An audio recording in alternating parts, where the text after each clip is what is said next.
오늘은 성령 강림주일입니다. 예수님의 제자들이 오순절에 성령 세례를 받은 것을 기념합니다. 우리 옆에 계신 분, 뒤에 계신 분 같이 인사하겠습니다. 성령 받으세요. 성령 충만하세요. 네.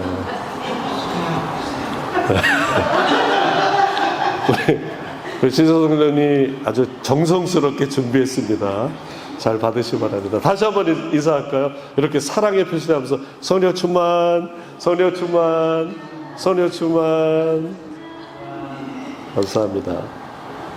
여기 계신 모든 분뿐만 아니라 오늘 참석하지 못한 우리 성도님들 가정과 또 모든 계신 곳에 주의 영이 성령님이 충만하시길 주님의 이름으로 축원합니다.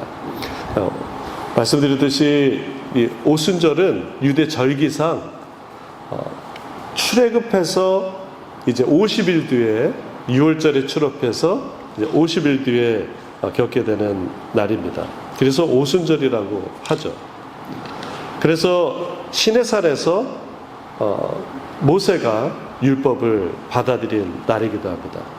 구원의 감격을 가지고 이제 새로운 삶을 시작하는 절기가 오순절이에요. 또 오순절은 미를 추수하는 시기이기 때문에 첫 열매를 하나님께 드리는 감사의 절기이기도 합니다. 그러니까 오순절을 첫 열매를 드리기도 하고 하나님께서 주신 말씀을 가지고 이제 마음에 새기는 줄이기도 합니다. 사도행전 2장에 오순절날 성령 세례를 받게 됩니다. 이것도 마찬가지예요. 성령으로 말미암아 하나님의 말씀이 이제 제자들의 심령에 마음속에 잘 새겨진 날입니다. 또한 오순절 이 성령 세례로 인해서 열매가 맺혀지는데 그 첫 번째 열매가 무엇이죠?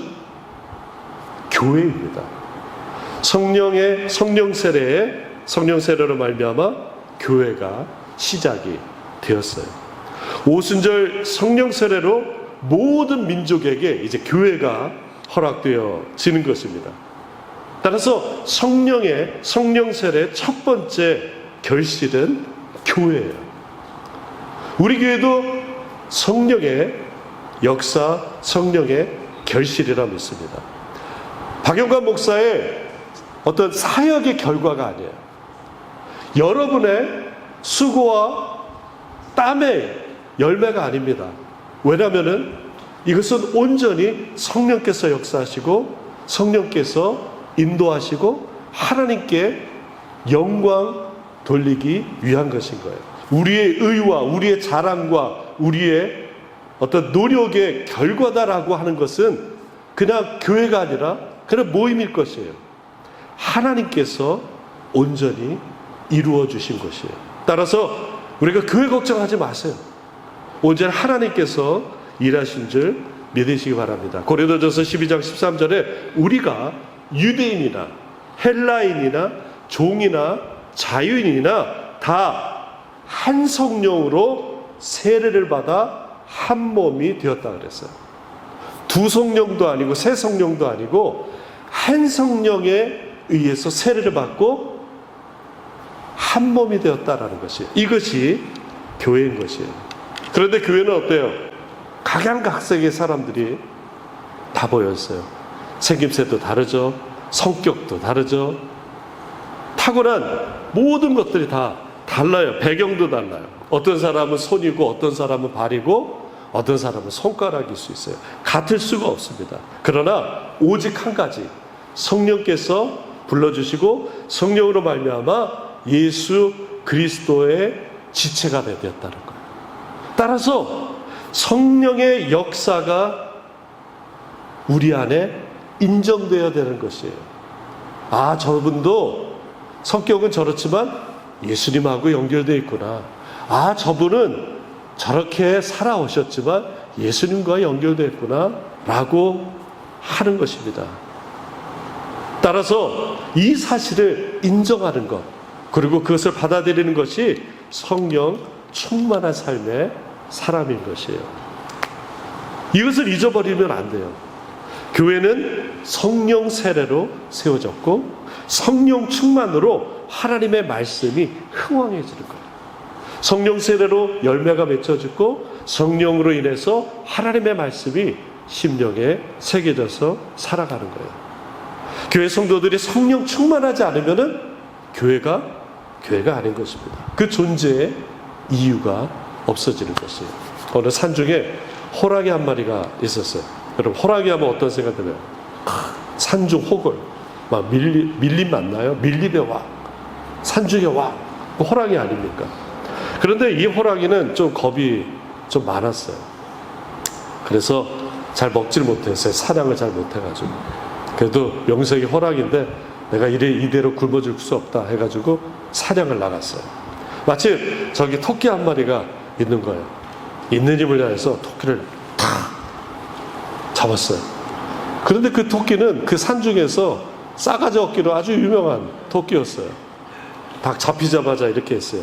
놔 임마. 깜짝 놀래가지고 토끼를 놓치고 말았어요. 이 호랑이가 너무너무 낙심했어요. 집에 가가지고 자존심도 상하고 이거 어떻게 하나? 그래도 굶어 죽을 수 없다 해서 다음날 다시 사냥에 나갔습니다. 토끼 한 마리가 또 있었어요. 이제는 꼭 잡고자 잡았어요. 그랬더니 이 토끼가 한마디 함으로 인해서 손을 놓치고 말았어요.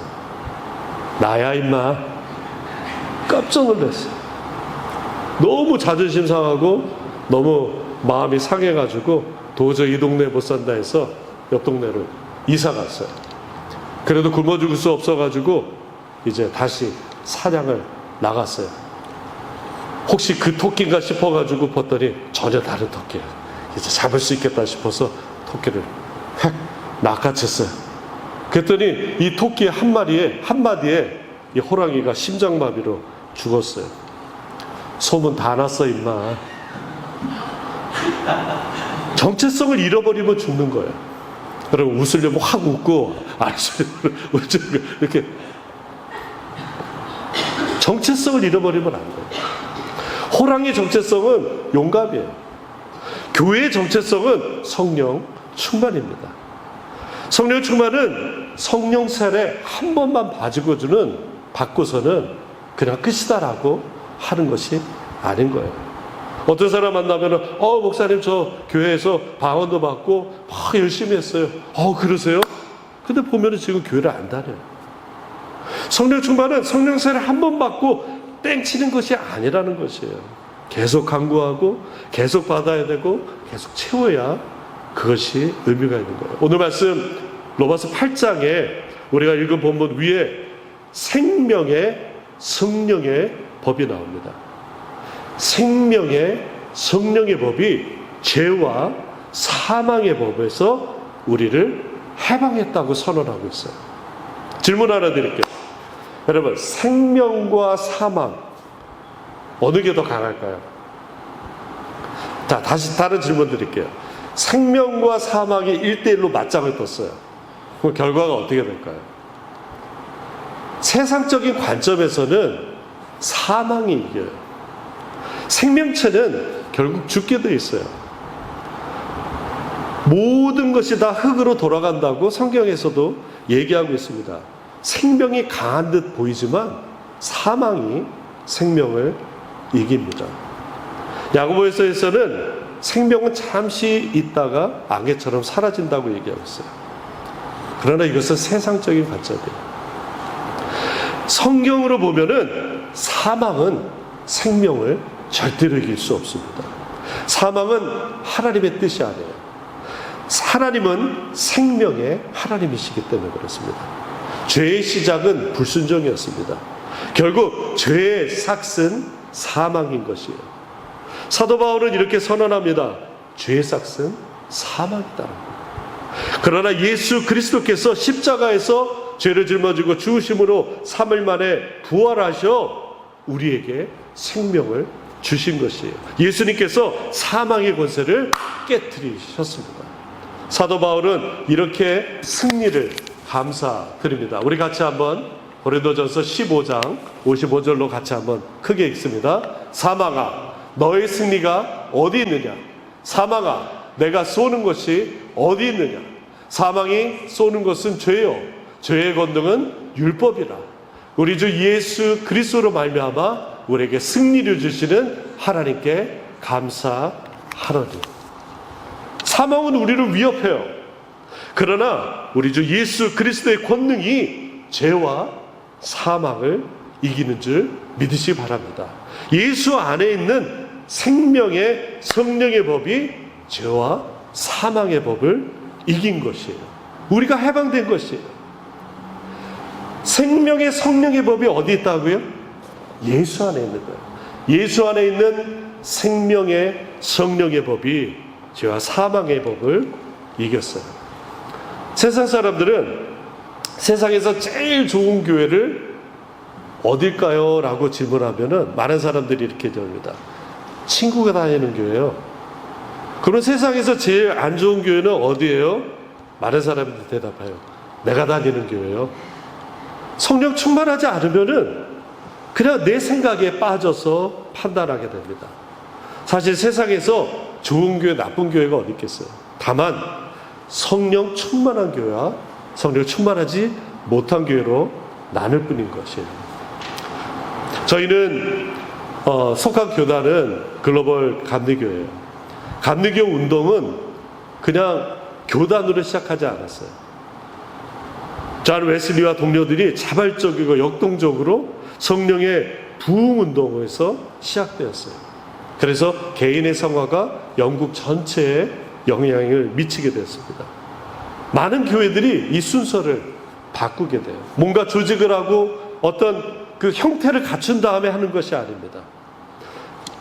이 감리교 운동, 메서디스트 운동은 기도하고 전도하고 말씀 전하고 병자를 고치고 귀신을 내쫓고 낙심자를 일으켜 세우다가 모여서 교회가 되고 그리고 교단이 되는 것이에요. 더 말씀 나누고 더 기도하면서 찬양하다 보니 세상에 비뚤어진 것들을 고치게 되었다는 것이에요. 제가 말씀드렸듯이 지난주에 디트로이트에서 있던 저희 한미 연회에 참석했어요. 그 순서 마지막에 은퇴 차라식이 있었습니다. 달라스 중학교에서 목회하시던 이성천 목사님이 40년 목회를 이제 은퇴를 하시며 이제 연회 차원에서 저희가 축하를 해드리는 것이었어요. 근데 거기서 참 마음에 와닿는 말씀이 있었어요. 나는 워커홀릭이라 미친 듯이 일만 했습니다. 그것이 하나님 일이라 생각했어요. 지나고 보니 아니었습니다. 내일이었습니다. 그걸 깨닫는데 20년이 걸렸습니다.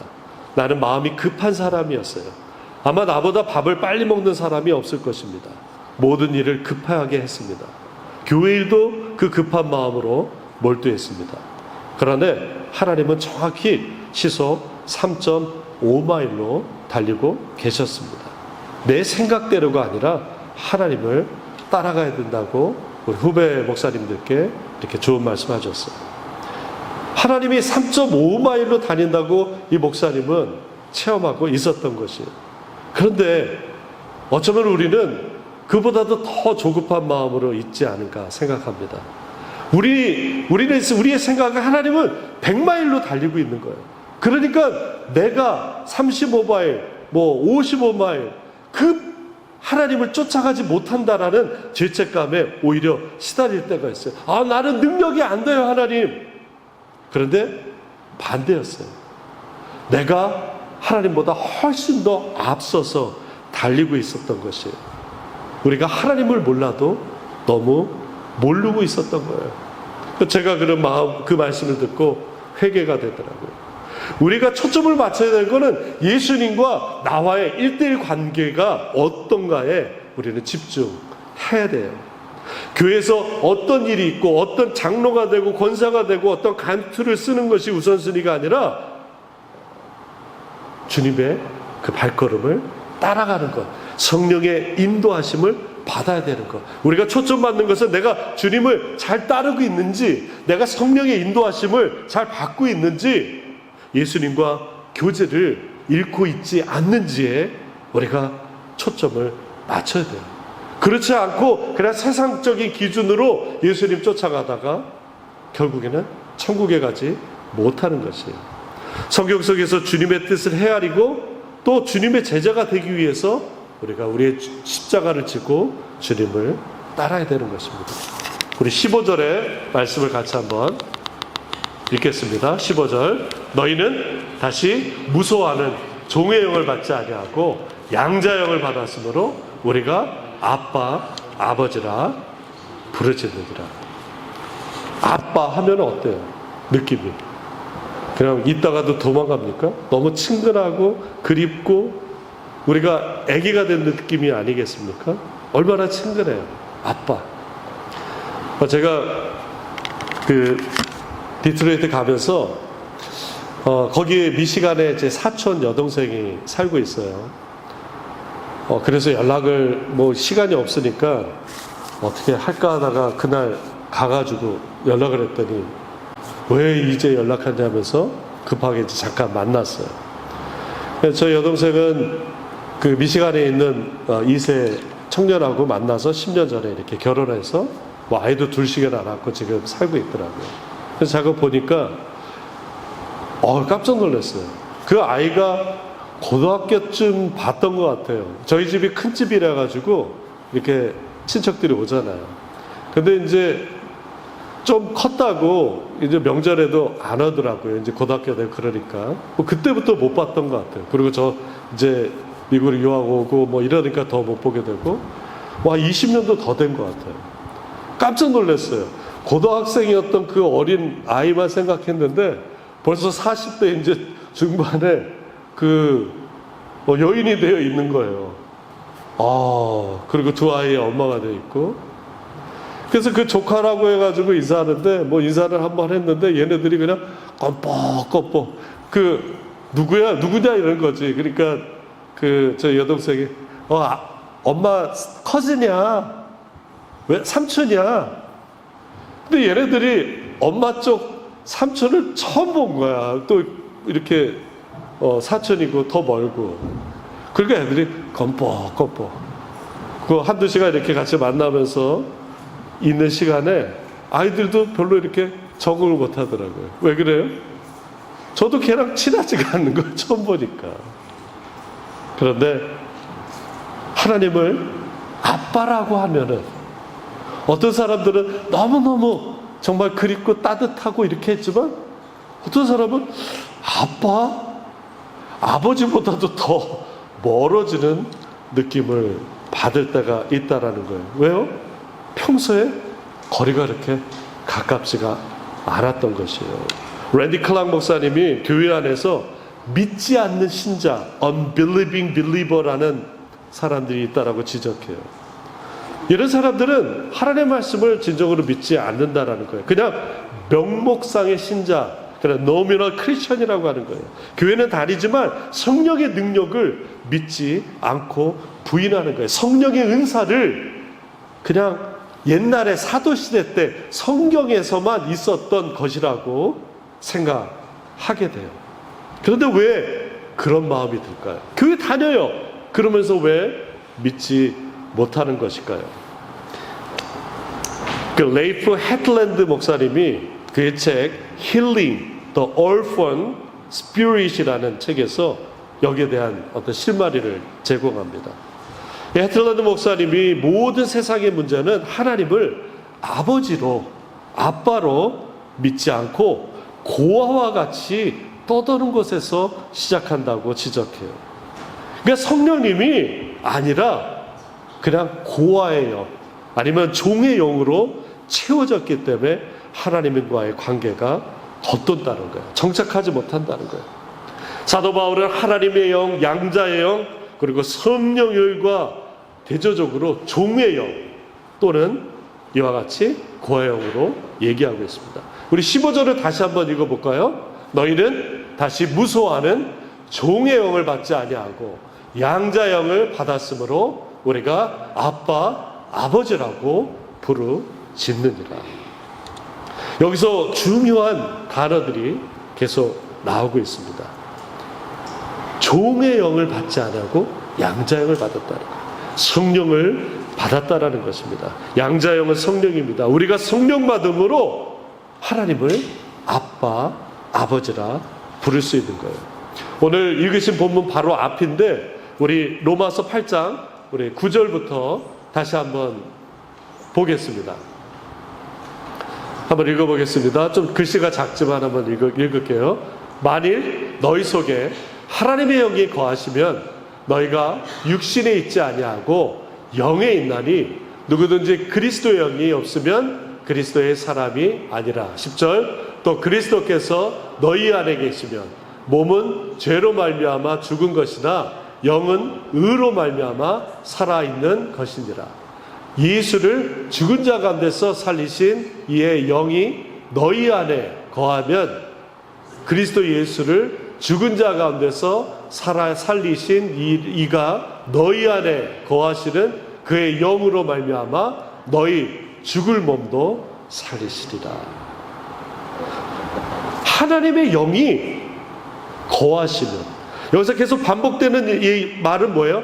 거하시면, 하나님의 영이 거하시면, 하나님의 영이 너희 안에 거하시면, 하나님의 영이 너희 안에 계시면 죽은 몸도 다시 살리신다라고 하는 거예요.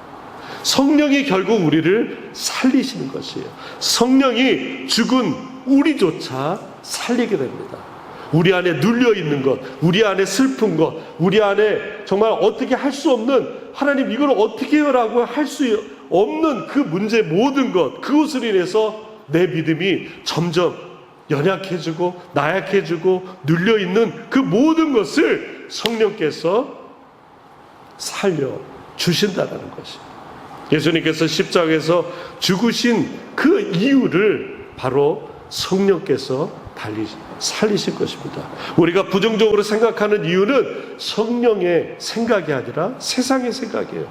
우리 안에 성령이었으면 그리스도의 사람이 아니라고 하는 것이에요.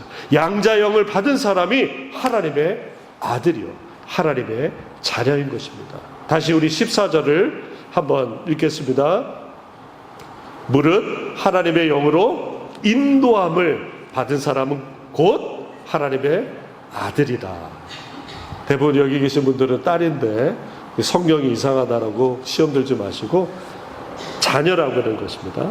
우리 다시 한번 읽어볼까요? 무릇 그 하나님의 아들인 것을 여러분의 이름을 넣어서 한번 해봅시다. 시작. 무릇 하나님의 영으로 인도함을 받은 누구? 제가 제 이름 되면 여러분들도 똑같이 할 것 같아서 누구는 하나님의 아들이다, 하나님의 딸이다, 하나님의 자녀인 것이에요. 우리가 천국을 상속받기 위해서 성령 충만해야 돼요. 우리가 하나님의 자녀가 되기 위해서 성령 충만 받아야 될 줄 믿습니다. 예수 그리스도 안에 있는 생명의 성령의 법이 죄와 사망의 법을 이기는 줄 믿으시기 바랍니다. 어디 안에요? 예수 안에 있는, 예수 그리스도 안에 있는 생명의 성령의 법이 죄와 사망의 법에서 우리를 해방하는 줄 믿으시기 바랍니다. 말씀을 정리합니다. 성령님이 우리 안에 계시기 위해 우리는 먼저 예수 그리스도 이름으로 보혈로 죄를 깨끗하게 회개해야 돼요. 그리고 우리 죄를 예수 이름으로 회개하며 하나님이 예수 안에 있는 생명의 성령의 법이 우리를 주원하는 것을 믿으시기 바랍니다. 우리는 더 이상 종의 영에 묶여있지 않아요. 성령으로 인도하심을 받아 하나님의 자녀가 되었어요. 우리 안에 성령님이 날마다 우리를 초청하세요. 성령님이 우리 안에 거하시기에 우리가 죽을 모든 일도 살려내시는 줄 믿으시기 바랍니다. 오늘 말씀 기억하면서 함께 기도하겠습니다. 주여, 나와 우리 가정과 우리 교회가 성령으로 충만하게 하옵소서. 이 시간에 한 목소리 같이 기도하겠습니다. 아버지 하나님 감사합니다. 주의 영이 이 시간 임하게 하여 주시옵소서. 하나님, 우리 안에 성령으로 충만케 하여 주시옵소서. 내 뜻과 내 생각과 내 경험으로 채워지는 것이 아니라 하늘에서 내려주시는 주의 성령이 우리 안에 가득하게 하여 주시옵소서.